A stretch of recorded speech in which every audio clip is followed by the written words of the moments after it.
Episode 136 of the State of the Old Republic podcast was originally recorded on December 8th, 2025.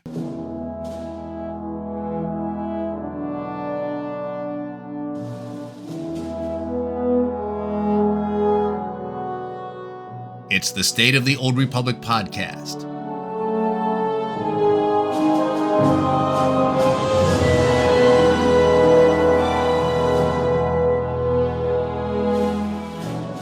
This week on the show, Game Update 7.8 Pursuit of Ruin goes live.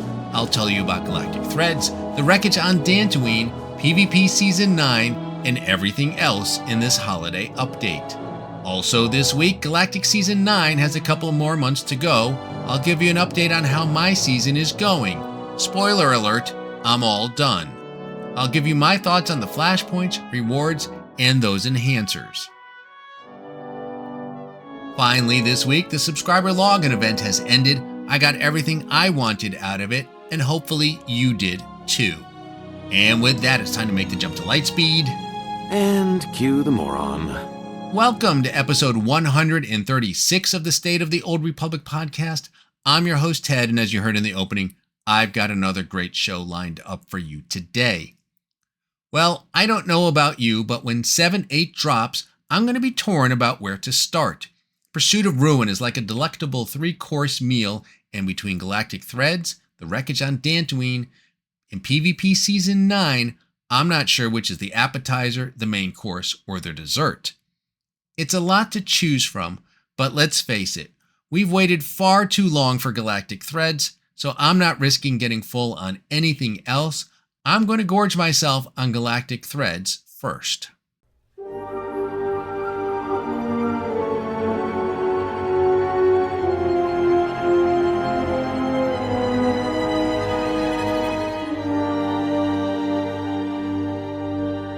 Galactic Threads is here, and in this chapter, we will be exploring multiple storylines, hence the term threads. This includes pursuing Darth Malgus and Shae Vizsla, learning more about Darth Nul's holocron, facing the threat of the Hidden Chain, and learning more about Darth Malgus' plans for the galaxy. And we'll be doing it with a variety of characters and companions at our side. We'll travel to Ilum with Lana Beniko. Ready to commandeer, Commander? Nar Shaddaa with Talos Drellick. I still remember some of my combat training. Tatooine with Akavi Spar. I will travel with you as long as our interests coincide. We'll go after Shae Vizsla with Ras Ordo. I knew I should have packed my spaceship crashing pants. Republic players will explore Elam with Arn Paralin. I look forward to being asked to help. And Imperial players will explore Elam with Major Henri. Aye, aye. Now, if you remember from the 7.8 livestream, Keith Koenig mentioned that they're looking to wrap up Legacy of the Sith.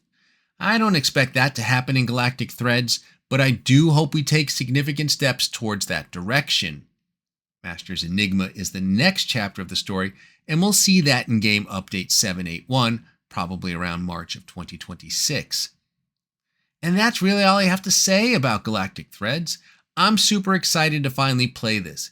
It's like Hylo Viz has swooped in and broken the Mandalorian blockade of the Hydean way. I'm coming home from work tomorrow, grabbing a quick bite to eat, turning out the lights, and slapping on a headset and immersing myself in this great adventure. And just as a reminder, the French and German voices are still pending. Players using a French or German client will be given the option to play Galactic Threads with English voices and French or German subtitles. You can opt out of beginning the storyline and waiting until the French and German voiced dialogue is added. No word from Broadsword on when that will happen. Well, once I'm done galaxy hopping with Lana, Talos, Ras, and the gang, I'm going to punch in coordinates to Dantooine and check out the new Dynamic Encounters event.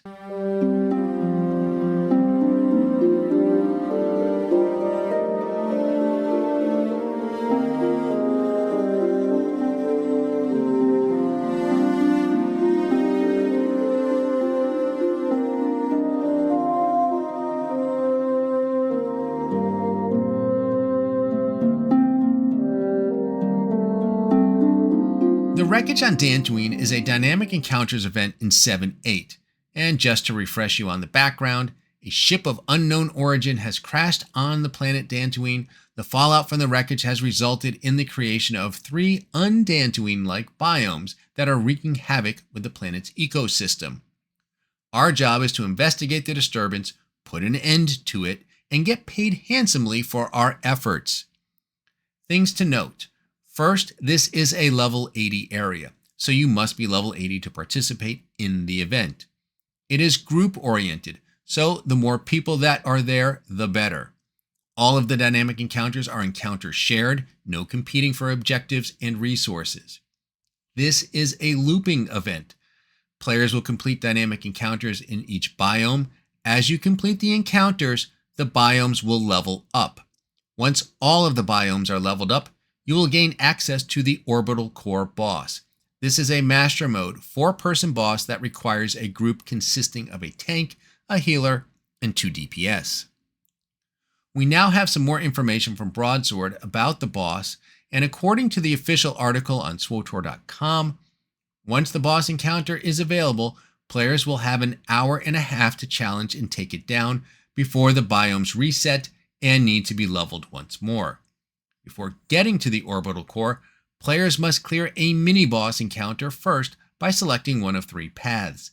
Each encounter is themed around each biome's environment. After the mini-boss is defeated, players will finally approach the orbital core.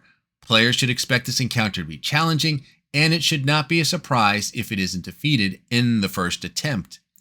To reiterate, this is a Master Mode difficulty boss. However, over time, as players make progress on a new reputation track, they will not only unlock new rewards, but also helpful consumables that will give players an extra hand in navigating the environment and encounters of the crash site outpost. It is intended that with the assistance of the consumables and buffs, the majority of players will be able to defeat the orbital core. However, there is a desirable title for those who are able to defeat the boss without any help from these items. So this is meant to be challenging, and it's also meant to get easier over time. And because this is a looping event, when you arrive on Dantooine, the event may very well be in progress, and the number of people there will dictate how quickly you progress through the event. Again, the more, the merrier. The other thing to keep in mind is that this is meant to keep you coming back for a while. It's not a complete it once and never come back again event. Progress will be measured in months, not days. Unless you like really big numbers, then you can measure it in days.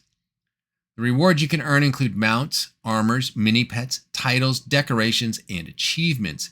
And as you progress through the crash site reputation track, you can unlock the beautiful Dantooine Stronghold.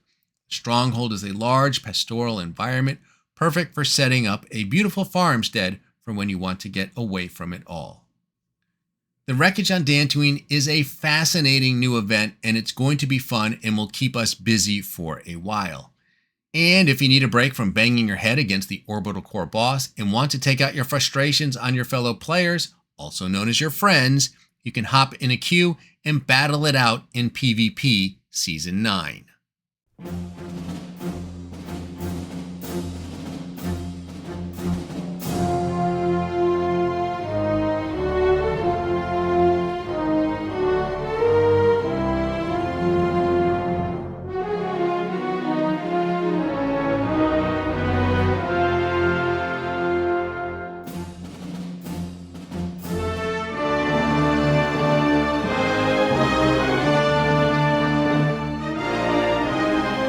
Gladiators of the Outer Rim is the latest PvP season for Star Wars: The Old Republic. It will run for 16 weeks and includes the usual host of rewards, such as titles, achievements, flares, decorations, and armors. There is one change to the rewards this time around. This season you can earn a new jetpack mount. I think it looks kind of cool, and there are some related jetpack themed decorations you can earn alongside it. I'm not big on PvP, but I may very well give this season a try. A few other features in 7.8 that you should be aware of.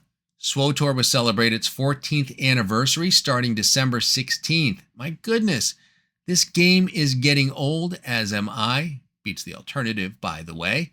This year's reward is the TOR 14 Astromech Droid Mini Pet, and if you haven't seen it, it looks great. You can get it off the anniversary vendor located on the fleets.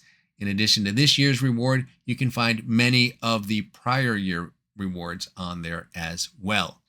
SWTOR's anniversary celebration will end on January 16th. Life Day is also starting on December 16th. This year you can get the Vectron Tinsel Taxi. Not clear if this is a Life Day reward or cartel market item. The event runs until January 13th. Other than that, it's the same Wookiee hugging, snowball throwing event. There will be a double XP event starting on December 23rd and running until January 6th. And as always, there are some new items coming to the cartel market. Most notable is the reforged Havoc Squad armor set, which is a faithful rendition of the armor seen in the Hope cinematic trailer. There is a Yavin-themed utility decoration bundle, and there is a Yavin-themed equipment decoration bundle. And these Yavin decorations fit nicely with the Galactic Season 9 Yavin-themed decorations. If you do pick up items from the cartel market, there will be a 50% collection unlock sale that will run from December 16th through January 6th, and all inspired by items will be on sale during that same time as well. Lastly, there are some class balance changes coming. Be sure to check out the official SWTOR patch notes as well as the forums to see how your favorite combat style is impacted. That's all I have on Game Update 7.8. It's going to be a long downtime on Tuesday, but well worth the wait.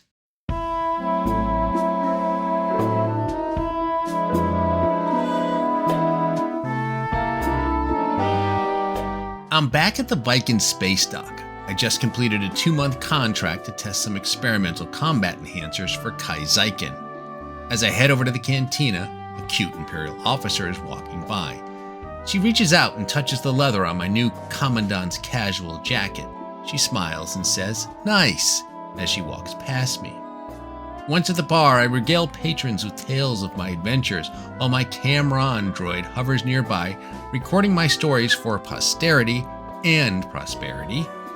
I tell them about the experimental combat enhancers and how a rat ghoul got hold of one and nearly took my arms, legs, and face off in a place known as the Lost Island. A BNLTR mail droid swoops in beside me. I ignore it until it extends one of its spindly arms and taps me on the shoulder. "Hey, watch the leather, will ya?" I exclaim. I look at the droid's screen, and it's a mail message from Kai Zykin. Camron droid turns to the bartender and projects a holo image of a Dantooine sunrise drink with a hand signaling the number 2. I read Kai's message. No scams or offers this time, just the access codes to a brand new Verdier Luxline vehicle and coordinates where I can pick it up on Corellia. I reply back with a message to Kai. "Thanks, and now I have an offer for you. You don't call me, and I won't call you. Deal?" I hit send, and the mail droid dashes off. I turn back to the bar, pick up my drink, and my comlink goes off. It's a general alert from the Galactic Solutions Industries. There's been an incident on Dantooine.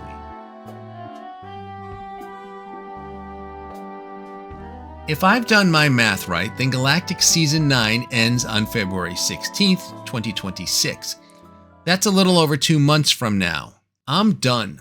My season is over. I've completed the meta achievement, and my T701 companion customization reward is now collecting space dust in my cargo hold. It's not that I don't like it, but I have a gazillion companions, and T7 isn't one that I use that often. Who knows? Maybe if I roll another Jedi Knight, or take a character through Knights of the Fallen Empire, or need some farm help in the soon-to-be-earned Dantooine stronghold, I'll break it out.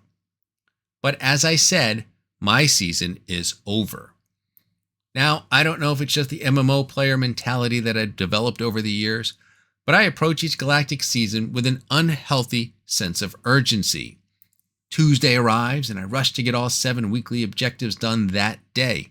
And in the case of long-term achievements, I seek to get those done in the minimum number of weeks. It's a stark contrast with how I handle things in the real world. I tend to be an adherent of a principle known as Parkinson's Law, which states, "Work expands so as to fill the time available for its completion." While I may wait until April 14th to file my taxes here in America, for those that don't know, they're due on April 15th. When it comes to Galactic Season 9, I usually finish with months to spare. No wasted time here. The theme of this season was Flashpoint Resurgence. I chose to do all my flashpoints by using the seasonal option in the Activity Finder and running them in Veteran mode. And I have to say that I truly enjoyed reconnecting with all of these old flashpoints and running them in a group. Now, some flashpoints were overly familiar. These were mostly the ones that have a story mode, like the False Emperor, Assault on Tython, and the Korriban Incursion. I run these all the time on my own.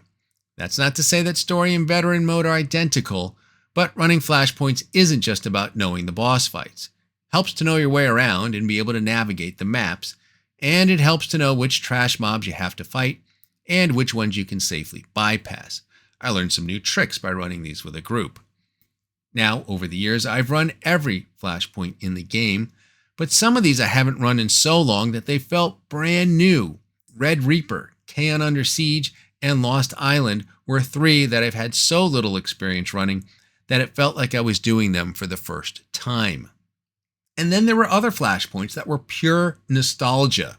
Mandalorian Raiders, Katamimu, Athos, Zerka Corporate Labs, and Zerka Meltdown were once staples of my daily activities in SWTOR. And although it had been years since I've stepped inside one, I felt like I was visiting my old stomping grounds, and they were a real treat to run. In the same way that I enjoyed reconnecting with Uprisings in Season 8, I loved running these flashpoints in Season 9, and I'll admit that I have a tiny bit of regret for not running them sooner in this expansion. Now, like Galactic Season 8, the gimmick, if you will, was running the flashpoints using the Zerka combat enhancers. Now, back in episode 133, I made this observation about the Zerka combat enhancers. I didn't think anyone was using them in groups, likely because players seemed to want to get in and out as quickly as possible, and the power gained from the buffs didn't counter the extra time needed to kill the enhanced adds. Well, I'm not the only one who noticed issues with the combat enhancers this season. Shintar from Going Commando wrote about it in a blog post titled, "Let's Talk About Zerka Combat Enhancers." I'll have a link to the post in my show notes. But in her post, she wrote the following. "I've noticed an increase in friction around the stims. I still see few other people using them in pugs most of the time, but I actually had 2 runs of the featured veteran flashpoint of the week, both on the Leviathan server, where someone asked for the stim buffs to be removed. I didn't want to, and since I'm not fluent enough in French to have a discussion about it, I unfortunately turned into one of those pugs that just follow along silently and don't respond to anything, but it was still awkward." On the other end of the spectrum, I've experienced and heard of other people's unpleasant experiences with people popping combat enhancers in Master Mode flashpoints. Now, best case, that just turns the whole run into a bit of a slog. But in some instances, it can actually seriously kneecap you. For example, on a boss fight where you're supposed to kill adds quickly, having those adds suddenly quadruple in health when they spawn in can pose a serious obstacle. The solution is obvious. Get rid of the combat enhancer, but having to be the party pooper that asks someone else to please click off their stim buff isn't really any fun either. What I'm getting from both of these scenarios is that the trade-off the stims ask of you, gain an extra ability in exchange for some mobs gaining more health and hitting harder, doesn't feel worth it a lot of the time. I'll be honest myself and admit that I am 100% only doing it for the achievement that requires you to kill 250 enhanced mobs in flashpoints. Now, I didn't experience any friction around using the enhancers. As I said, I noticed for the most part, players weren't using them much. In Galactic Season 8, I did all of the uprisings in story mode by myself. I never bothered to group with anyone, it just wasn't necessary. So if this friction existed during Galactic Season 8, I was never in a situation to see it. And luckily, this time around, the combat enhancers work in story mode flashpoints. So if you do get a request to click off the buff, know that you can remove it for the group run and also run story mode flashpoints to complete that achievement on your own. I did a mix of that for Galactic Season 9. My thought on the enhancers is this. They really should be overpowered, and a group with 4 people using them should pretty much raffle stomp any flashpoint they run. Now, perhaps you could argue that it shouldn't apply to Master Mode, as you don't necessarily want to trivialize endgame content. But certainly with Veteran Mode flashpoints, I think a trade-off where it's actually faster to kill the NPCs rather than skip them is a worthwhile one. Bottom line, players should be encouraged to use these enhancers, and outside of completing that one single achievement, we're just not getting that with their current design. Now, the whole reason why we're running these flashpoints is to get all of the amazing loot from the rewards track. I thought this was a great set of rewards this time around. Interestingly, I thought the Stronghold decorations were the star of the show this time around, and they get a big chef's kiss from me. The vines, consoles, gantries, and ships were extremely well done. And normally, it's the mounts that are the big ticket items, but I thought this season's mounts, while nice, were a bit ordinary. Looking back at past seasons, I love the Kos and Coruscant cruisers. The Triumbra is another one of my favorites, as are the Boxer mounts. And this season's offerings just weren't as good as those. The armor sets were nice. I absolutely love the casual Commandant's jacket. That one really grabbed my attention, and I'm enjoying finding characters to wear that one. Overall, I thought it was a great set of rewards. It was a fun season, and as always, I'm glad it's over, and at the same time, I'm looking forward to seeing what Season 10 has to offer.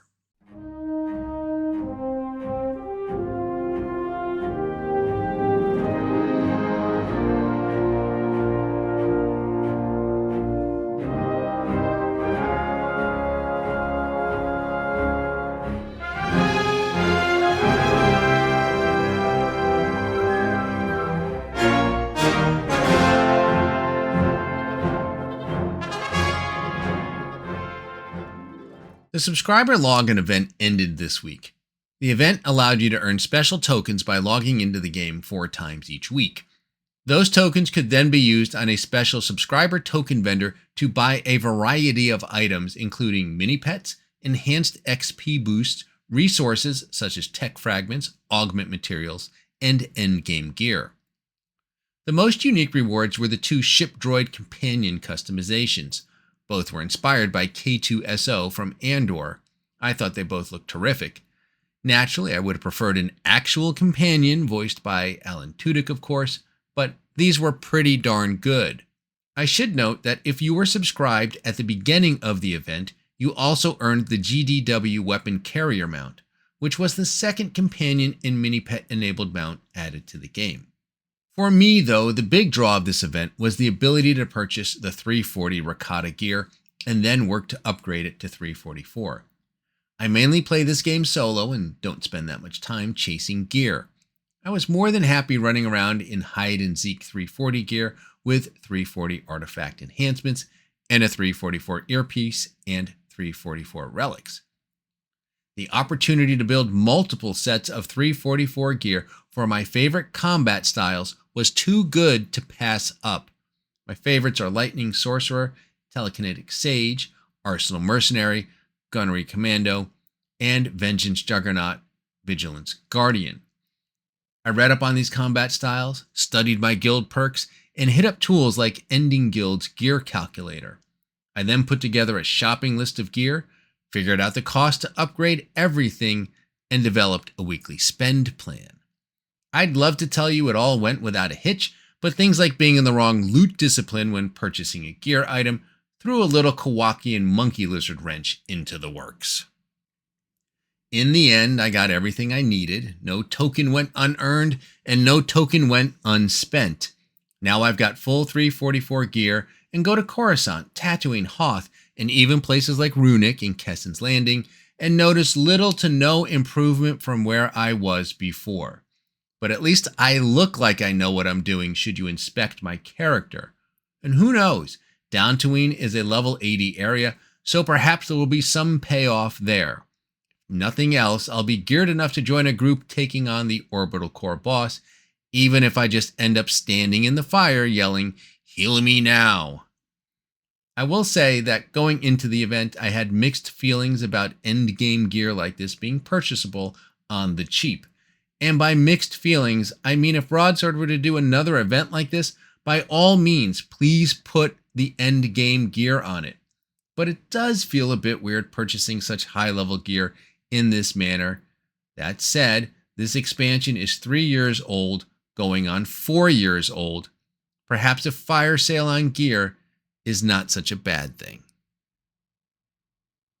Some final notes before I let you go today. When 7.8 goes live, there will be a new Twitch drop campaign happening. Watch 4 hours of Twitch content from your favorite SWTOR streamer, and you will earn the Twilight Acklay mount. The campaign will run for 28 days, and as always, don't forget to link your SWTOR account to your Twitch account. And don't forget, there is a new Master the Fight bundle available until January 13th. It's called the Mobile Market Edition and includes 6 months of game time, 5,500 cartel coins, a companion and mini-pet enabled mount, a mini-pet, a male droid toy, a GTN droid toy, and a red vulcanized and gray dye module, and its inverse, the gray and vulcanized red dye module. And that's the state of the Old Republic for today. Let me cut in the sublight engines and cue the music and congratulate you on surviving another half hour listening to episode 136 of the State of the Old Republic podcast. I'm your host, Ted, and I thank you for tuning in. You can find this podcast on Buzzsprout, iTunes, and wherever else you find your podcasts. I'm also back to putting these on YouTube. You can listen to the show directly from the show's site, which is sotorpodcast.com, and there is an RSS feed where you can subscribe to the podcast directly. If you have a question for the show, you can email me at sotorpodcast@gmail.com. I appreciate you, and until next time, remember the Sith code, cake is a lie.